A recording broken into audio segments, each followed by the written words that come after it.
Hello everyone. Today we are going to talk about basics of electric circuits. We will be starting this by discussing current in a little bit of details. Okay, so let's get started. So we have, a lot of electrical devices all around us right now as well. It's a laptop, let's say a mobile you're using. Okay, your earphones. So all these electrical devices, we can't imagine our life without them. They use electrical energy to operate, right? They require electrical energy to operate, and that energy is given by these batteries. Okay, so these are those tiny things that provide them energy to run. So the transfer of the energy, it takes place via an electric circuit. So if you make a circuit by putting this battery and then your device over here, okay, so probably you will end up having a electrical circuit, and you will be able to charge your, let's say, mp3 player or your phone, right?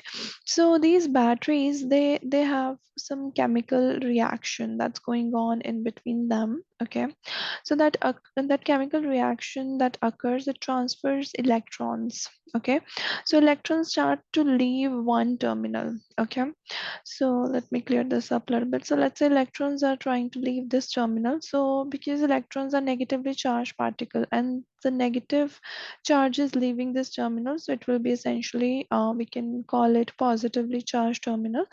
And let's say you connect your device and few more things, and then you run it, you close your circuit by attaching it to the negative terminal. Why I'm calling the negative terminal? Because electrons will be flowing in towards like this, right? So electrons carry negative charge, so this is the terminal which will be referred to as negative terminal.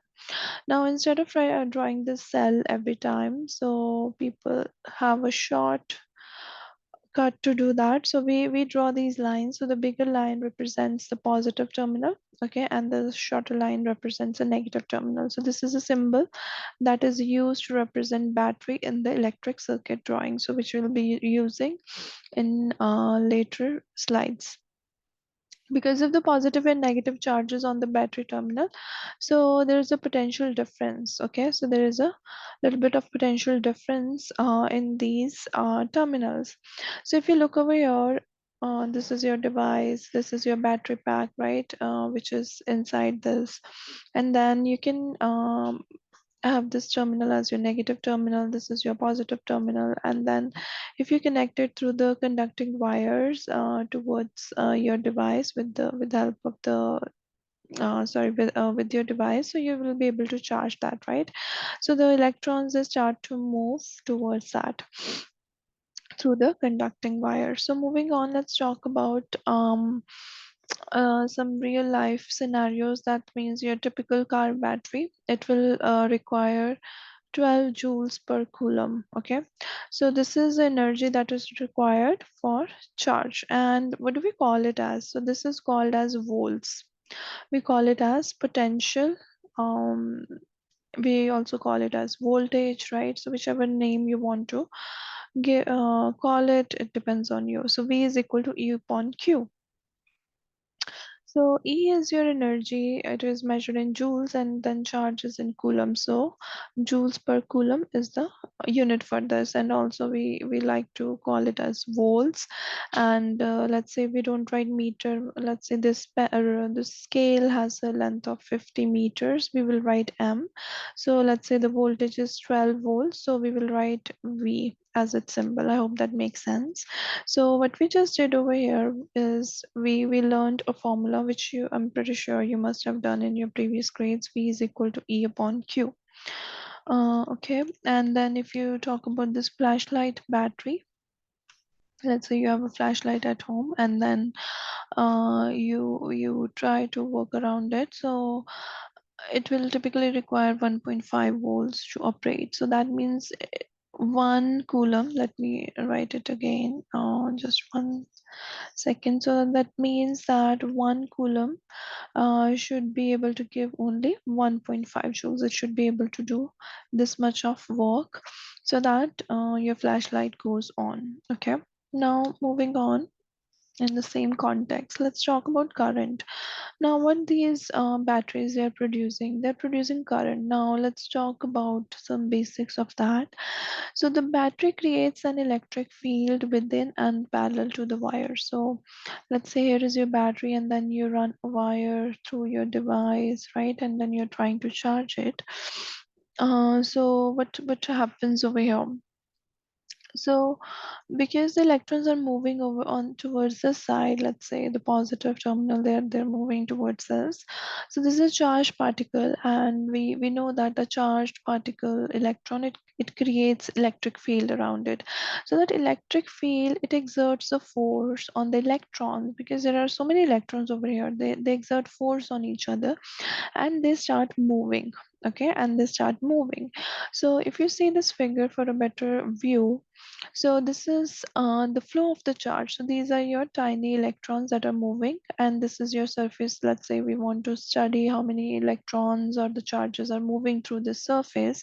So this is a perpendicular surface, perpendicular to the flow of electrons, right?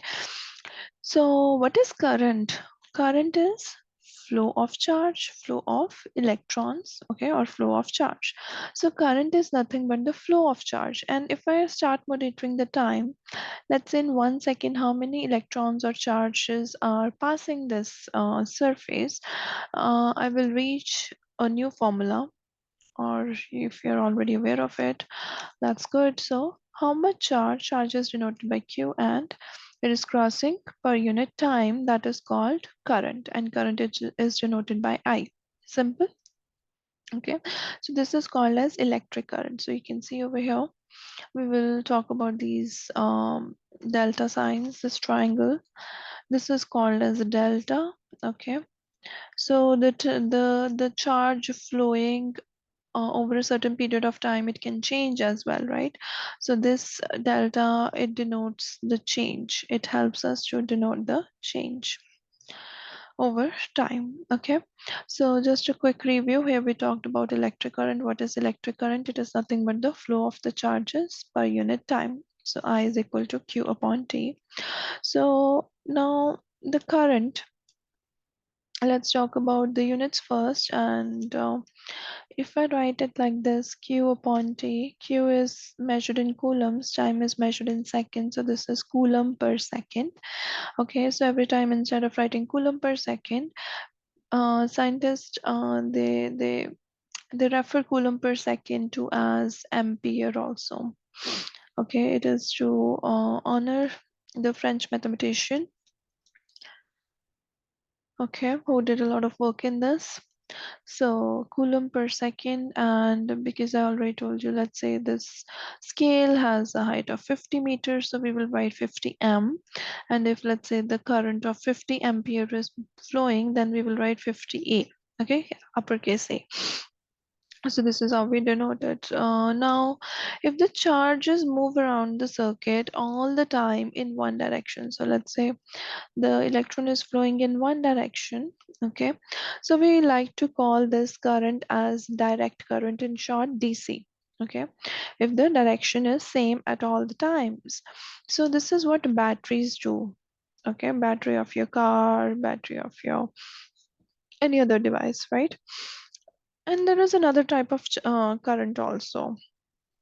So the charges, they move first in one direction, and after certain time they start moving in other direction. Okay, so the direction changes. So this is alternating. So we call it as alternating current. Okay, AC. So what we call it as alternating current. So many energy sources, for example, your generators, your microphones, they use this. They produce alternating current. Now moving on, for example, your washing machine. So the washing machine uses the DC as well as AC. So the dials on the screen which you operate to set your preferences, that you want deep wash, gentle wash, anything. So uh, here DC direct current is used, okay? And then to rotate the tub, okay, to keep it moving, it requires alternating current, okay? I hope that makes sense. Now you can go and check few more examples if you're interested in that. Now let us try to get our hands around the formula which we just learned. I is equal to Q upon T, okay? And energy per Coulomb is V. So I'm going to write them over here so that we can use. You can feel free to pause the video, okay? Try this question and come back and check if you got the right answer. Very easy, very simple. The battery pack of a pocket calculator has a voltage of 3 volts and deliver a current of 0.17 amps. So let's start writing what's given to me. So the thing that is given to me is that I have 3 volts. The current is 0.17 milliamperes. And then the time is given to me for 1 hour of operation. And when we discussed the units over here, okay, the time, it is coulomb per second. We don't use hours over here. So we need to do the conversion from hours to seconds. So 1 hour has 60 minutes and that has 60 seconds, right? So 60 times 60, we have 3600 seconds. So this is the time I'm going to use. What's the first question? How much charge flows? So I'm being asked how much charge flows. So let's bring in this formula. I think this should work, right? So I is equal to Q upon T. Rearranging Q is equal to I times T. And what is I? It is 0.17 milliampere. Milli means 10 to the power minus 3 and time is 3600 seconds. Let's quickly put this thing in the calculator. 0.17 times 10 to the power minus 3 times 3600. Okay. So the answer comes out to be 0.61 ampere. Okay. Sorry, not ampere. It's charge. So the units will be coulomb. Okay. So charge is given measured in coulombs. So this is my answer, which is perfect. Now let me get rid of this thing and make some space for the B part. So yes, we do have a B part which says how much energy does the battery deliver to the calculator circuit? How much energy? So I'm being asked E. Okay. Uh, then I think I should be able to use this formula. So V is equal to E upon Q. Rearranging because I'm looking for E, it would be V times Q. What is voltage is it given? It's 3. What is charge? We just calculated it was 0.61. Make sense? So let's put it in the calculator. 3 times 0.61, it is 1.8. And because this is energy, I am using units joule. Okay, so this is the answer to this question. Make sense? Let me get rid of the writings over here. 1 second. Okay. Now, moving on, in continuation with the current, we have Ohm's law. So we will dig deep into this one in the next video. Thank you so much, and feel free to drop your questions.